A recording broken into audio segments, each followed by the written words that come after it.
Hey guys, Aaron Cybertron Zhang here, and today I'm back with another episode of Road to Ranked. And in the last episode, we used this really fun team with Dragon Dance Dragonite, Swords Dance Talkabulu, and more setup. So we'll be playing a couple more matches with it today. Details are in the description below, and this is a pretty neat team for the first game today.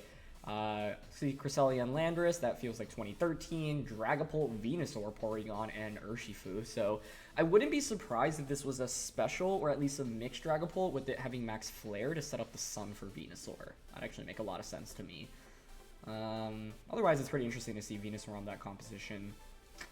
So Dragonite obviously doesn't fare super well here. It's not like we even have a Dragon type attack to hit the Dragapult, and we have to worry about potential Ice Beams from Porygon and Cresselia.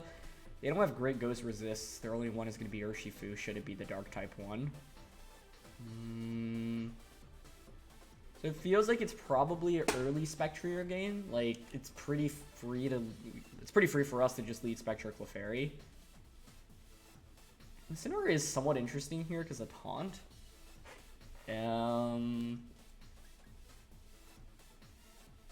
I actually kind of forgot about the safety goggles on Dragonite. That could make a difference too, but I don't think I want to lead it. I guess we could go Clef Dragonite. But the thing is, Dragonite doesn't even really hit Dragapult for that much damage. And it's between Rotom and Bulu here. I'm actually going to bring Bulu. You're probably wondering why. I'm wondering the same thing. And the answer to it is because I think it can do pretty well in the late game into like the Porygon specifically, and the Cresselia, because I can just Swords Dance a bunch, whereas like yesterday we went up against Porygon with Eerie Impulse, and that was kind of a nuisance. So it's gonna be Dragapult and Venusaur. Interesting. Okay. Either way, thanks so much as always for watching Road to Ranked, and if you enjoy, please share support by leaving a like on the video. I'd really appreciate it. And question of the day, I want to know what is a show or movie that you've watched lately that you've enjoyed. For me, I really like the Disney Plus Marvel shows, so I just finished Loki, which I really liked. And then also binged Invincible a couple of weeks ago, and I also really like that. Okay, so I mean, in this position, like, Dragapult maxing is obviously super risky. If I'm my opponent, I'm probably, I don't know, protecting Dragapult and going for, like, a Sleep Powder with Venusaur turn 1. I mean, Sleep Powder is a big issue, and then it's a question of who you even Sleep Powder, right? I'd probably launch it into Spectrier.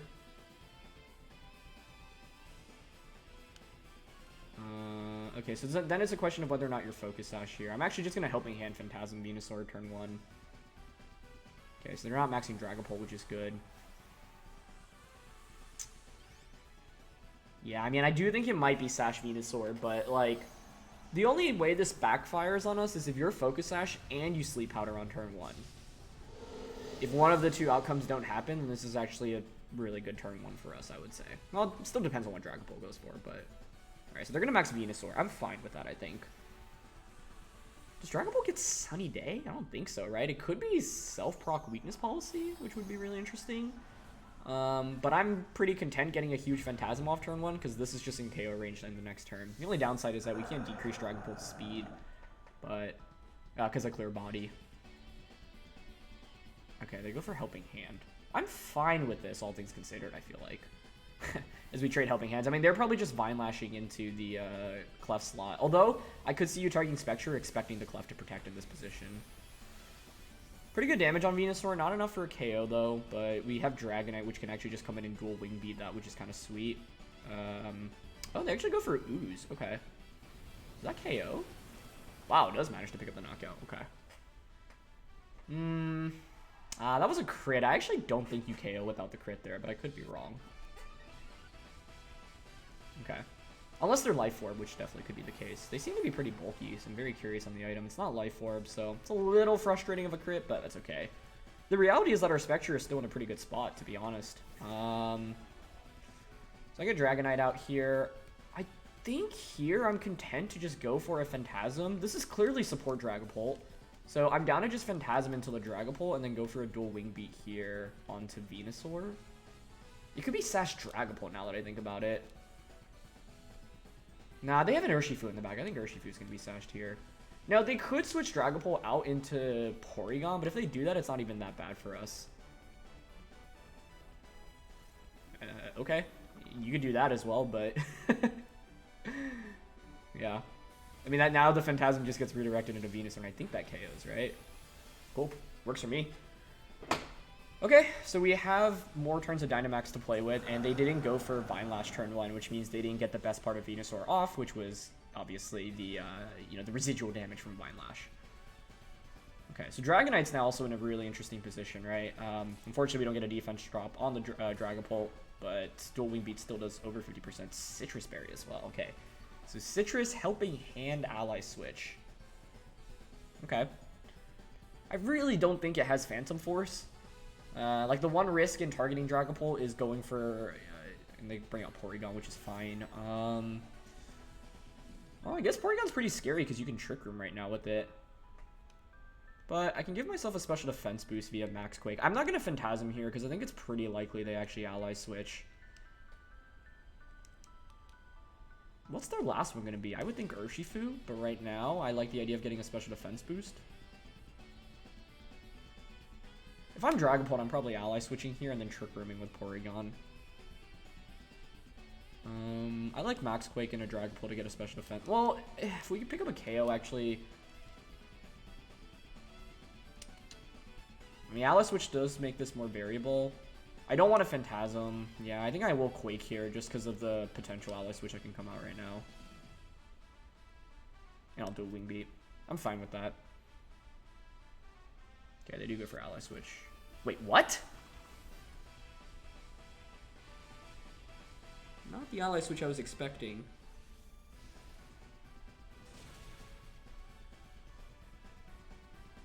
Huh. Okay. They do have Dragon Darts, and it does do a sizable amount of damage. This is actually not good for us. Well, Max Quake did a lot there, though. I'm hoping Max Quake into Dual Wing Beats is enough for E-Speed to KO, although both of these Pokemon actually have Ally Switch. I maybe should have... I don't think E-Speed KOs Porygon. Oh, it's close. We get a crit there, so it actually might now. But Ally Switch's priority is still... Is it greater than E-Speed? I actually don't remember.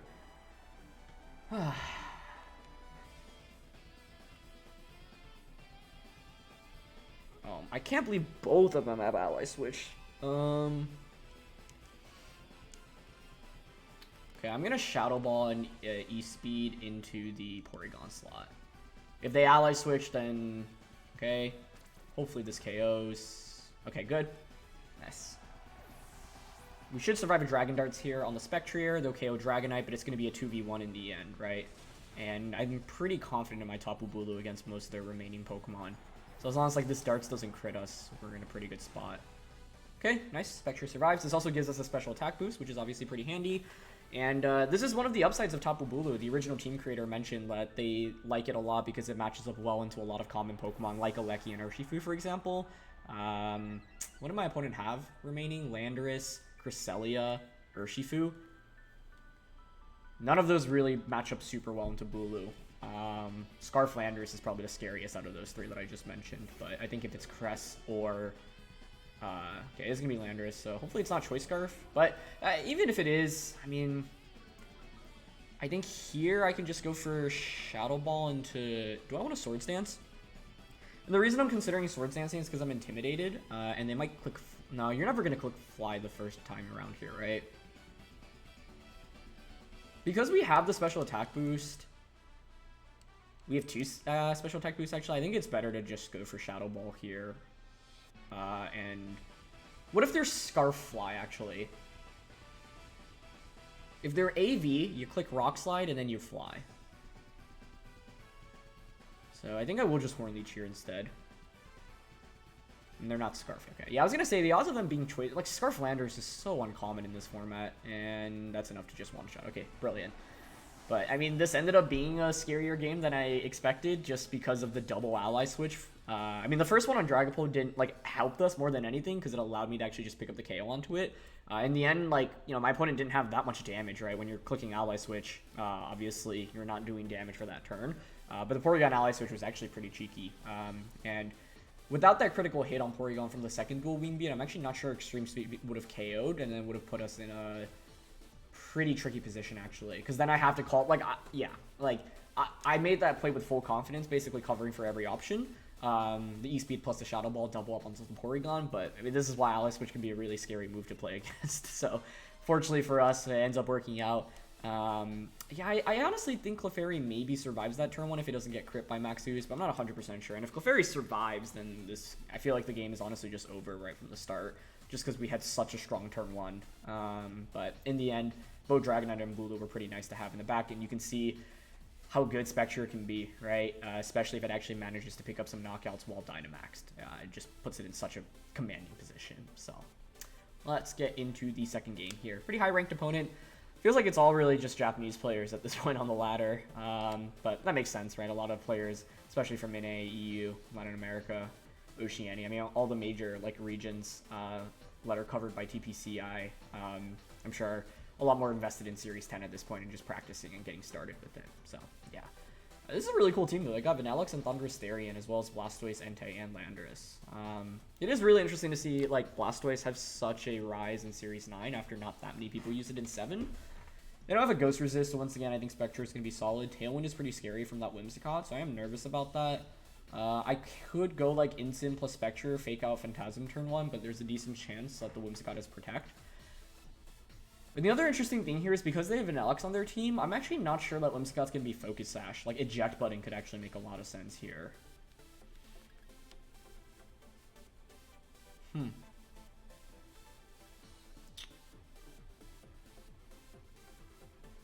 I think I'm going to go Clefairy Spectrier still. Clefairy Spectrier, Rotom for sure. I mean, Rotom's actually a really good max option in this game. Maybe I should consider leading it. Like, why not just Rotom plus Clefairy now that I think about it?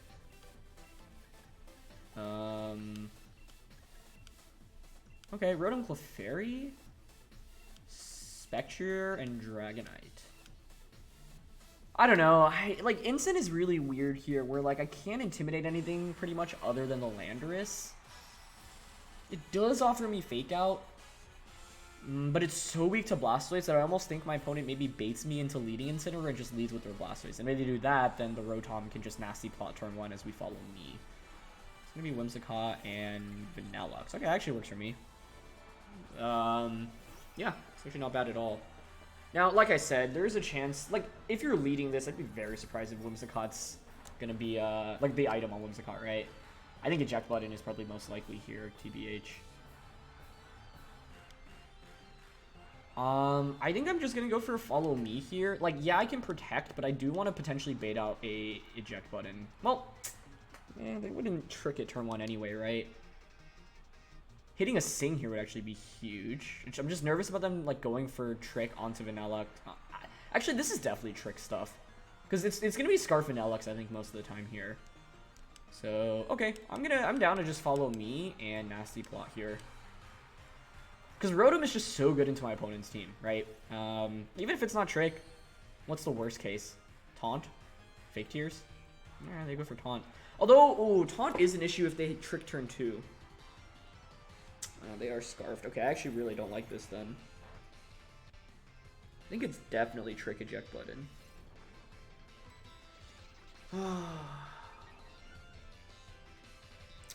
Yeah, I should have considered Taunt. The better play there would have been to, like, I don't know, just Helping Hand plus T-Bolt into Vaniullxe. Because that was actually the worst case scenario, assuming they are Trick Eject Button. I don't have a safe switch in here either. Yeah, this is actually really bad. That Taunt changes everything. Changes everything. Wow, I like really didn't realize how bad it would be if we got Taunted turn 1, mainly because I don't have a safe switch into the Vaniullxe. I can't max Rotom. I can protect it. I really don't want to switch out into either of these, which is what stinks here. Okay, I'm actually going to stay in with Clefairy as crazy as that seems.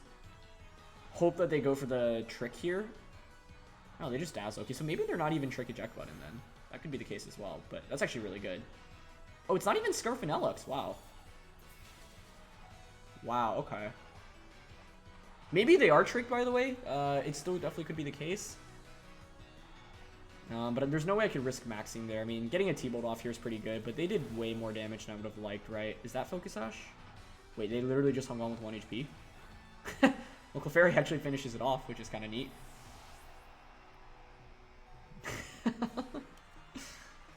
Yeah, we just had nothing in the back like a Take Dazzle plus Blizzard, right? But I don't love this. Like, Rotom was so good into this matchup. The turn 1 was just not a good play on my end in retrospect. I mean, if they don't have Taunt, it's a completely different story, but so many Whimsicotts carry Taunt these days, right? Let me Thundurus Therian. Okay. I would think you Tailwind here. I actually do like switching Clefairy out here because I think Spectrier is the endgame that we play towards. So I can even lose both Pokemon and win with Clef Spectrier. So I'm going to switch Clef out here into Dragonite right now. And just go for a Hydro Pump onto Thundurus-T. Yeah. But I like, regardless of whether or not we win this one, I really don't like how I played it just because of... Oh, they didn't even max Thundurus. Okay, actually, it's a smart decision. Rotom does hang on, though, so they didn't target it here. T-Bolt.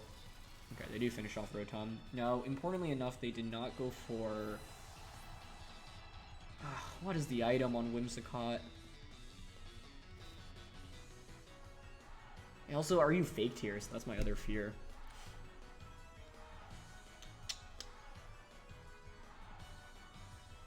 I'm bringing Spectrier right now.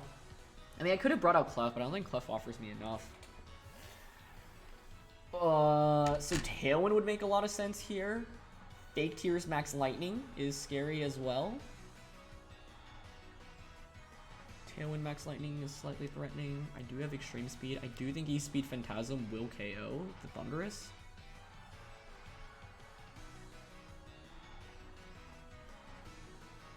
Do I need an E-Speed here, though?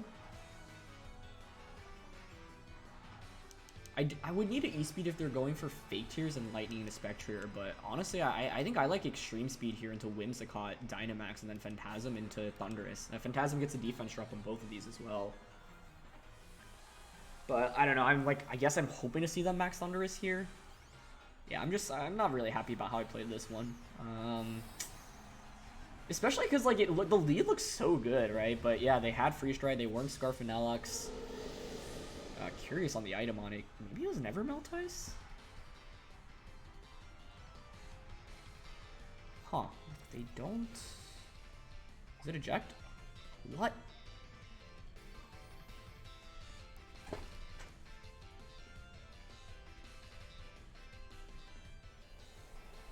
It was Citrus Berry.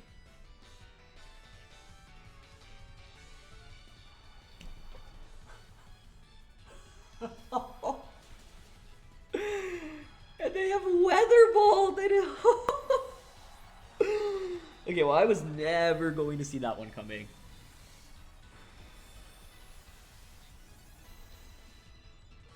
I mean, it still comes down to what their last one is, right? Because right now I can just go for a Helping Hand plus max move into whatever their last one is. Blastoise, Entei. But this is definitely a wild team with a lot of surprises that I did not see coming my way, including Citrus Berry on Whimsicott. I was so sure it was going to be eject button. So sure. So we've seen Taunt, Dazzle, Tailwind. All those make sense. So Landorus is their last one. Actually, I'm pretty happy to see Landorus, I would say.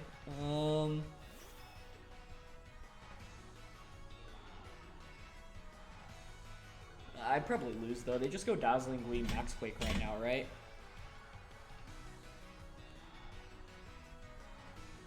Last turn to Hail.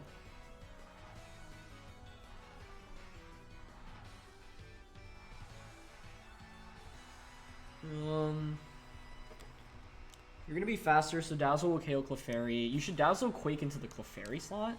It just depends on the item on Landorus, to be honest, because like Helping Hand Phantasm will KO if they're not Assault Vest, but you know what? I have no idea what to expect for items anymore because they just had a Citrus Berry Whimsicott. I'm just trying to think if we can win, assuming they are AV. I think I just go all in here. I'm just gonna Helping Hand Phantasm into Landorus.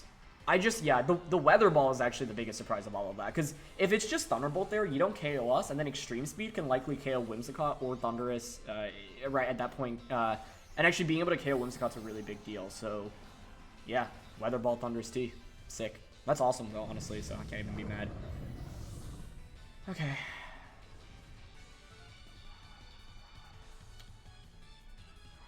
I mean, even if it's not AV, I think my opponent still just wins off their speed advantage because I don't have Friend Guard anymore. So maybe I should have protected solely for Friend Guard, actually. Ugh.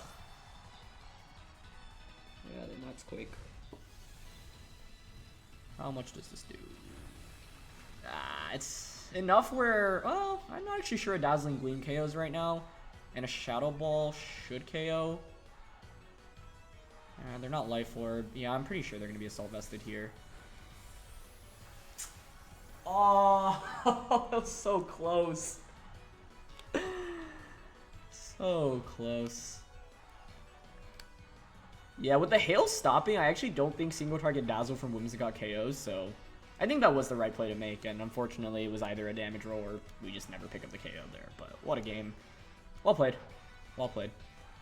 Yeah, the main thing here is I didn't utilize Rotom well enough, honestly, and I should have seen Taunt coming turn 1. I think if I were to replay turn 1, maybe I'd consider just going Helping Hand T-Bolt or Helping Hand Hydro. I don't know, Nasty Plot is nice. The problem was I didn't have a switch-in. By not bringing Incineroar, I had no switch-in into the Blizzard.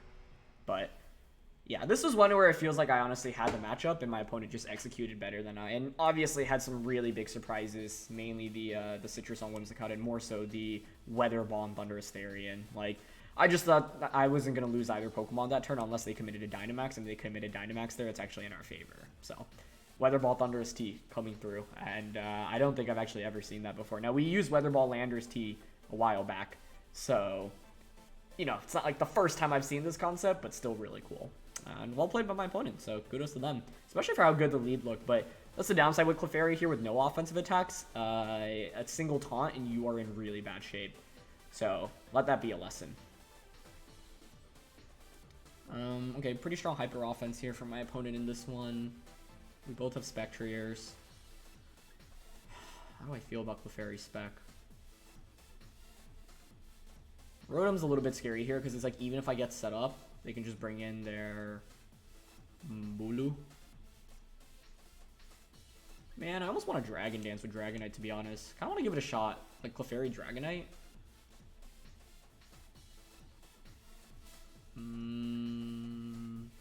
Incineroar doesn't... it does have Snarl. But I think I like Spectre and Rotom here more. The reason I'm thinking of this is because I'm like, okay, what if we just Dragon Dance with Dragonite immediately to start off the game? That could be pretty interesting. Man, my mind is still just blown from that, Weather Ball Thundurus-T. Yeah, I was never going to see that coming. To be honest, like, I didn't even know it got access to Weather Ball, and it's also, like, it's just something you can never really predict, right? Like, even if you know it has Weather Ball, or can have access to Weather Ball, that's just, like, such an obscure scenario. Especially because they don't even... Oh, they do have a way to set up the Hail, yeah, with Vaniullxe. Okay, that actually makes a lot of sense. Pretty interesting stuff, then. Spectrier plus Galarian Moltres. Okay, like, it totally could just be, like, support, so you taunt turn 1.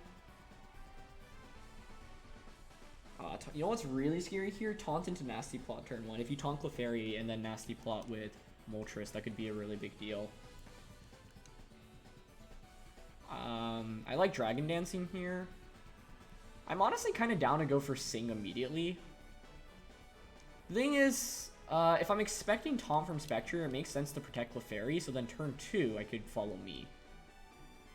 Okay, you know what? I'm down for that. I'm going to Dragon Dance protect turn 1, expecting them to go for Taunt Nasty Plot, and then follow me turn 2. If they Dynamax, that's actually pretty good for us, I would say. It's a question of how fast their Moltres is. Are you max speed?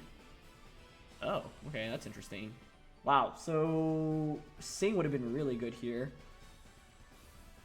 Onto Moltres. We're faster though, that's good. Okay. This is actually a pretty good outcome regardless, that I'm assuming they're Nasty Plotting, but even if it's Nasty Plot, I can just... Oh, they just Fiery Wrath. Okay, that's the best case scenario in my opinion. Yeah, that's really good for us. Okay, with Friend Guard, we really don't take that much. The question is, are you Focus Sash Spectrier? You have an Urshifu on the team, so I think it's relatively unlikely. If I had to guess, it's just classic policy Moltres, Life Orb, Spectrier. So with that, then I actually kind of just like maxing the Dragonite immediately, going for max Airstream here on a Spectrier, which I think would KO, and then actually just launching Sing into... I want to target Moltres. Moltres might protect here. I can see Spectre switching out. What would they switch into? They have no safe switching, to be honest. It's Aleki at best. So I think I'm down to, okay, I'm down to Airstream and Sing Spectrier here because I could see Spectrier maxing.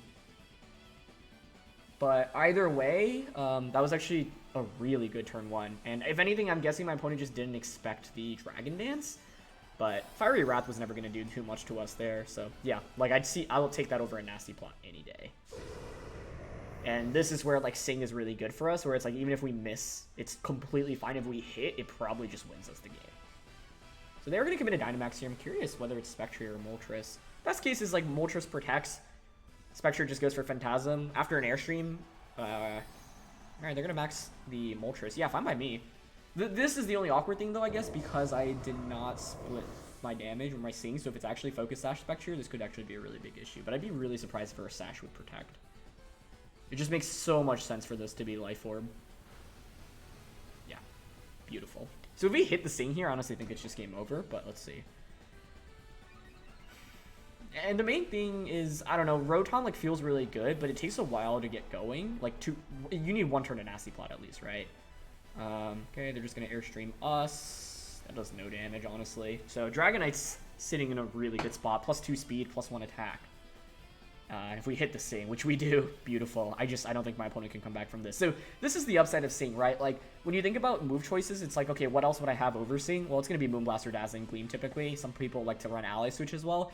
And in this position, I would never want to click Moonblast or Dazzling Gleam because it would just activate a weakness policy there, right? So, might as well.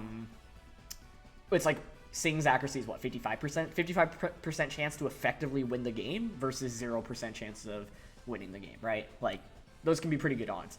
But the thing is, if you're playing with this team or using Sing in general, you never want to just rely on Sing because its accuracy is just so mediocre, right? We can actually go for a Helping Hand Knuckle onto Incineroar here. I wonder if that's enough to pick up the KO. Sing is 55 accuracy, right? That's what I thought. Okay, I'm down for Helping Hand Knuckle. I guess if it doesn't one-shot, that's actually a pretty big issue, but we're already at +1 attack, and we get a Helping Hand boost. So I'd be surprised if Incineroar could actually survive this. Okay, yeah, they're not going to go for Fake Out. There's really no reason to. Well, I guess you could Fake Out Clefairy if you were nervous about it. Beautiful. If you were nervous about it singing the Incineroar. So, I mean, putting a Pokemon that Dynamaxes to sleep on the first turn of its Dynamax is as good as it gets, right? And they have to take a guaranteed turn to sleep here as well. So it's like, even in the worst case, which is them waking up next turn, their endgame is going to be pretty tough, right? Because they're playing with the Moltres, slot isn't set up, doesn't have a single special attack boost at the moment, and just can't really do that much. So, Regieleki is going to be my opponent's final Pokemon. That's fine. We've got Rotom Wash in the back, and that's obviously really good for us. Yeah, I don't think Regieleki is going to be Focus Sash here either. Honestly, I don't mind just going for... Oh, just... Let me double check Dragonite's speed. Do we outspeed max speed Regieleki at +2? 144, 288. We do. Okay, that's actually really good. So with that, then, I'm just going to go for Max Strike onto Regieleki, and I'm just going to go for Helping Hand here, just to do more damage, potentially through Protect. Oh, actually, that doesn't matter, because E-Speed's going to KO Regieleki next turn anyway. Yeah, we don't need a Helping Hand there. Like, I think Follow Me is a better play here, this turn specifically, but it's fine. Even if the Moltres wakes up, we are still in a perfectly fine position. Dragonite was so good here for us, honestly. And, like, obviously it could have gone for, like, Helping Hand Airstream on a Moltres, but I don't want this Moltres to get a single special attack boost right now. I don't want to give it the chance to activate Berserk, and they take 2 turns of sleep. So, yeah, pretty much the worst case outcome there for my opponent and me hitting this thing and then them taking 2 turns of sleep. But even if they had woken up there, we'd actually still be in a perfectly fine position, right? Your Airstream isn't going to KO my Clefairy, your Darkness isn't going to KO the Dragonite. We still have Extreme Speed here, so it's pretty safe to just go for E-Speed and then go for a Follow Me. I don't even need a Follow Me there, I think. But, I mean, obviously that game was pretty much a wrap. Yeah, Dragonite was really good. It was really turn 1, right? Like, that's the thing with this team that makes it really strong. You can't give it any breathing room, because if you give any of the Pokemon a free turn to set up a boost, it's very difficult to come back from. So, yep, it was Life Orb Spectrier. Interestingly enough, no Mudshot. They had Snarl, which is, I think, actually really strong, because they were probably anticipating me to lead Rotom. So this is really smart to cover for Clefairy Rotom. I feel like it's, yeah, so it's Sash, Urshifu, all the classic items. Yep, it was Weakness Policy, Nasty Plot, so we kind of dodged a really, really big bullet on turn 1 by them not going for Nasty Plot. I'm really surprised they went for Fiery Wrath. Did they time out? No, Fiery Wrath's not the first attack. I could see that maybe I've misclicked, or maybe they just wanted to get some damage off and scout out what I wanted to do turn 1. But yeah, I think if Nasty Plot comes out on turn 1, that becomes an entirely different game. The question then is whether or not a +2 Airstream from the Moltres. Wow, that's an interesting spread. Modest? Sorry, not Modest. Calm? Max Special Defense. Wow, interesting. Max Special Attack, no speed investment at all. Or HP investment. You don't see that frequently. Okay, AV Rillaboom here. Thunder on Aleki, so that's probably for when you Dynamax it. You do more damage with Max Lightning, like with Spectrier. Yeah, pretty much, you know, standard stuff, but there are some slight surprises in the EV spread in the Moltres, and then the Thunder primarily on the Aleki. U-turn's decently common on Rillaboom, but it's still not like I wouldn't expect it to come out most of the time. So, yeah. That was a pretty fast one, though, so we can play a 4th game here. But, yeah, I mean, ultimately, I think in that one, we just had a really good position after turn 1, and Dragonite being able to get to 2 speed boost was really nice, especially because at 2 speed boost, you outspeed everything in the format practically. So, obviously, hitting the Sing was a big deal as well, but I honestly think, like, even if we didn't connect with that initial Sing, Moltres at best just gets a Max Airstream off, maybe a Darkness. Neither of those are super scary, and my Dragonite was in a position to basically beat everything around Moltres, and then we could just use Rotom for the late game against Galarian Moltres, right? We just click Nasty Plot once or twice, and then click Thunderbolt. We never want to Thunderbolt the Moltres, because you should always assume Moltres has weakness policy until you see a Life Orb, for example. If I don't see a confirmation on item, whether it be Life Orb or maybe Safety Goggles, I'm always assuming weakness policy on Moltres. It's just one of the best weakness policy users in the format, especially because of its bulk and its typing and the fact that it gets Berserk as well, right? It can snowball so quickly, and it's like if you Thunderbolt, you activate Policy, you activate Berserk, that's 3 special attack boosts immediately. So you have to be so careful in playing around Galarian Moltres. Now the thing is, I was pretty scared of the Nasty Plot turn 1, and they did end up having it, so I'm not actually sure the play I made on turn 1 was amazing, but I was really expecting support Spectrier given that they let it there. So definitely interesting Spectrier set there in the end. But this is a cool team. They've got Stonjourner. Okay. Stonjourner, Cinderace, Kartana, Nihilego. So they have no Ghost Resist, but Cinderace technically can turn into a Ghost Resist by going for Max Darkness. They've got Grimmsnarl, which can set up screens.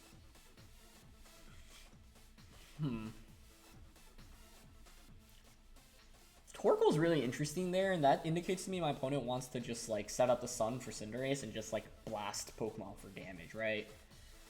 So who's our best Dynamax option here? Spectrier outspeeds everything, so honestly I'm still leaning towards Spectrier here. Spectrier plus Incineroar I kind of like here. Early Intimidate's nice against half my opponent's team. They go Nihilego, we've got Max Quake. I guess like Spectrier, maybe it's Spectrier Clefairy here, because if you go Cinderace plus Torkoal, I can just Helping Hand Max Quake turn 1. Yeah. I like Clef plus Spectrier more here, I think. What do I want on the back? Nihilego is actually a really big problem, now that I look at it. Okay, so I think we want Rotom for sure, and then if I'm bringing Dragonite, it's really just for extreme speed. I don't think that's worth it. I think we just go with the classic 4 here. Bulu does not feel great into Cinderace, Torkoal, Kartana, and Nihilego. Although it obviously has super effective damage against 3 of the 4 in high horsepower, it also just kind of gets KO'd before it can move often. So don't love it here. Okay. So let's see. As much as I would have loved to bring Dragonite and Bulu into this one, I just don't think either of them make too much sense. They're gonna go Grim Nihilego. Okay. Grimmsnarl Nihilego. I think like it's pretty safe turn 1. My only fear is if you actually have like Trick Room on this Nihilego, but like it's pretty safe to just Dynamax, Max Quake turn 1. They have no switch into Max Quake. They don't have a Ground Resist, which makes this a lot easier for us. And I think we can just go for a Follow Me here to prevent a potential like Scary Face or Thunder Wave turn 1. Yeah, I feel like Spectrier is just in an amazing spot right now. Like, even what's the worst case? You protect the Nihilego Light Screen. It's not even that scary. That would probably be their best play here. Or their Focus Session, they actually have Trick Room. But even if you Trick Room, then I can actually click Sing. And Clefairy will outspeed my opponent's entire team under Trick Room. I guess Bark Torkoal. Okay, they're actually going to Dynamax. Ooh, they probably survive Max Quake, so maybe I want to consider a Helping Hand. But, like, I'm fine with this, right? Unless maybe I'm not fine with this. If you go Fake Tears max Ooze into Nihilego. Sorry, into Clefairy. That might be a problem. Alright, just go for Fake Out. Okay, well, we're gonna get a special defense boost, so unless you're Weakness Policy Nihilego, which would be really bizarre. That's, like, probably one of the worst users of Weakness Policy. We should survive a max Ooze, so we should be perfectly fine. Although if I went Helping Hand turn 1, this game was immediately over. And as you can see, Nihilego is actually able to survive there, but still fine. I'm guessing max Ooze. Go for max Rockfall. Okay, I mean, I'll take it. Yeah, that does no damage. That's a really surprising Dynamax turn 1. But I guess if I don't have Max Quake on the Spectrier, it makes a lot of sense. Although, I don't know, I think you should always expect Max Quake on Spectrier. Okay, the worst case scenario is Grimmsnarl has Taunt and T-Wave slash not Eerie Impulse, T-Wave slash Scary Face. Got Rotom Instant in the back. The play I like making the most here, especially because we have a special defense boost on both of these, is honestly just Helping Hand and Max Strike here.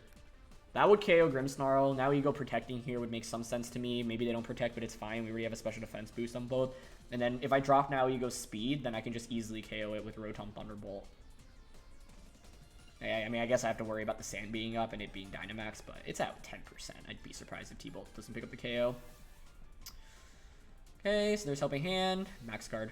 Perfect. But yeah, this was like relatively low risk, right? And they're not even going for a priority attack with Grimmsnarl, so it's likely a Spirit Break. But goodbye. Yeah, I just don't think my opponent can get away with the Nihilego max turn 1 into this. Like, even if we did have Max Quake, and you should typically expect Max Quake slash Mud Shot on Spectrier, just because it's the best coverage move into Incineroar. Even if we didn't have that, Nihilego just doesn't do enough. It doesn't do enough to justify Dynamaxing it on turn 1. And typically you don't see Nihilego max very often because you'll see it go for like Power Meteor Beam. Alright, they bring Cinderace out. Yeah, I really don't think there's any way for my opponent to come back at this point. Let's assume they're Scarf Cinderace. That's the worst case scenario right now. Even if you're Scarf Cinderace, I've got Incineroar in the back. I think we just play it safe. I'm just gonna Strike into Nihilego. Just to drop its speed, guarantee that we outspeed it after the game is over. Sorry, after Dynamax is over. I suppose you could Max Guard Nihilego, but I think Follow Me into Max Strike into Nihilego is very safe here for us. And it basically covers for any potential Cinderace set here, right? Okay, they're not going to be Scarfed. I know that's like pretty obscure, but I think Scarf Cinderace actually did pretty well at Japanese Nationals this past weekend. So, since we have such a huge lead here at this point, we're just covering for like what the absolute worst case scenario is, right? Like there's no way we lose this game if we just make like safe plays. Although I suppose they could have gone for the double Max Guard and then Cinderace could go for a KO. But then I'd see the speed regardless, right? And you're never going to KO Spectrier here. It's probably just Iron Head. It's just Pyro Ball, actually, even better. Okay, nice. So Clefairy plus Spectrier, just such a good lead. I mean, we used Clefairy Porygon Z just a couple of weeks ago. It is just classic Life Orb Cinderace, so perfect. In the end, yeah, my opponent like had no answer into Spectrier, to be honest, and so this was us just having a good team matchup, right? Like, yes, it was surprising for them to max Nihilego. If anything, I was actually really happy to see that, but to be honest, their options were really limited. They had nothing that outsped the Spectrier. Spectrier can one-shot almost anything on their team, even when Dynamaxed with the Clefairy support, so it was just kind of a tough matchup for my opponent, to be honest. There really wasn't very much they could have done. So we have the speed drop on this now. Cinderace obviously gets access to Sucker Punch, so we're just going to follow me with Clefairy to prevent a Sucker Punch. Be very surprised if Cinderace High Protect, but even if it does, yeah, we just always go for Follow Me plus Shadow Ball here. Incineroar in the back, obviously, should seal up this game for us with Intimidate and Fake Out Pressure. And we just want to follow me here in case for some bizarre reason they're Scarf Kartana. So I know like a lot of this seems kind of useless to mention just because we have such a big lead, but the thing about Pokemon is that you can lose the game so quickly, right? Like one big turn from your opponent is often all it takes to completely swing the battle into their favor. So you just want to ask yourself, like, what is the worst case scenario always? And especially when you don't have as many attackers and you're using more support Pokemon, right? Like, for example, we have Clefairy. This Clefairy does no damage. So it's like it needs to do something to protect its... Like, I need the turns for it to basically count because... and also I need to make sure its partners are actually able to win the game for me. Because if I somehow lose all of my partners, then Clefairy's just out on the field and I will always just lose the game pretty much because I have no damage with it. So...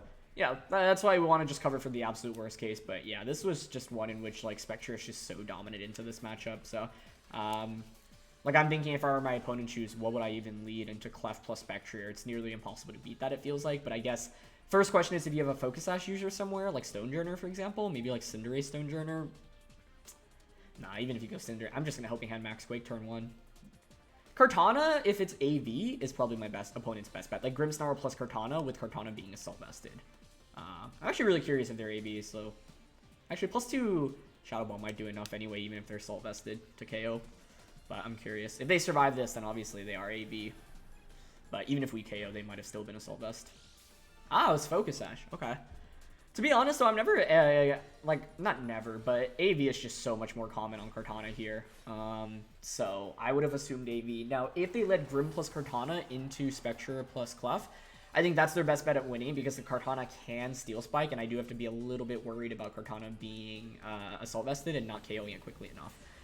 But even if they led Grim Kartana, I just think our team matched up well into them. So my opponent just didn't have too many options, to be honest. And this is why I reiterate, right? Like, team building and the team choice that you make is really important in Pokemon. Even if you're the best player in the world, you can claw your way out of bad matchups a little bit more frequently, but you're still starting from a disadvantage, right? And so for my opponent, they just didn't have very good answers into Clefairy plus Spectrier. And it's not like Clef plus Spectrier is really common in the meta right now, so it's totally understandable why, you know, my opponent's team maybe has like a hole to that.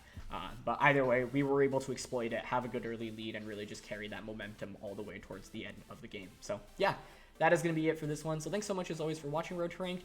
Leave a like if you enjoyed. Don't forget to answer the question of the day. Details for the team are in the description below, and I'll see you all next time. All right, peace.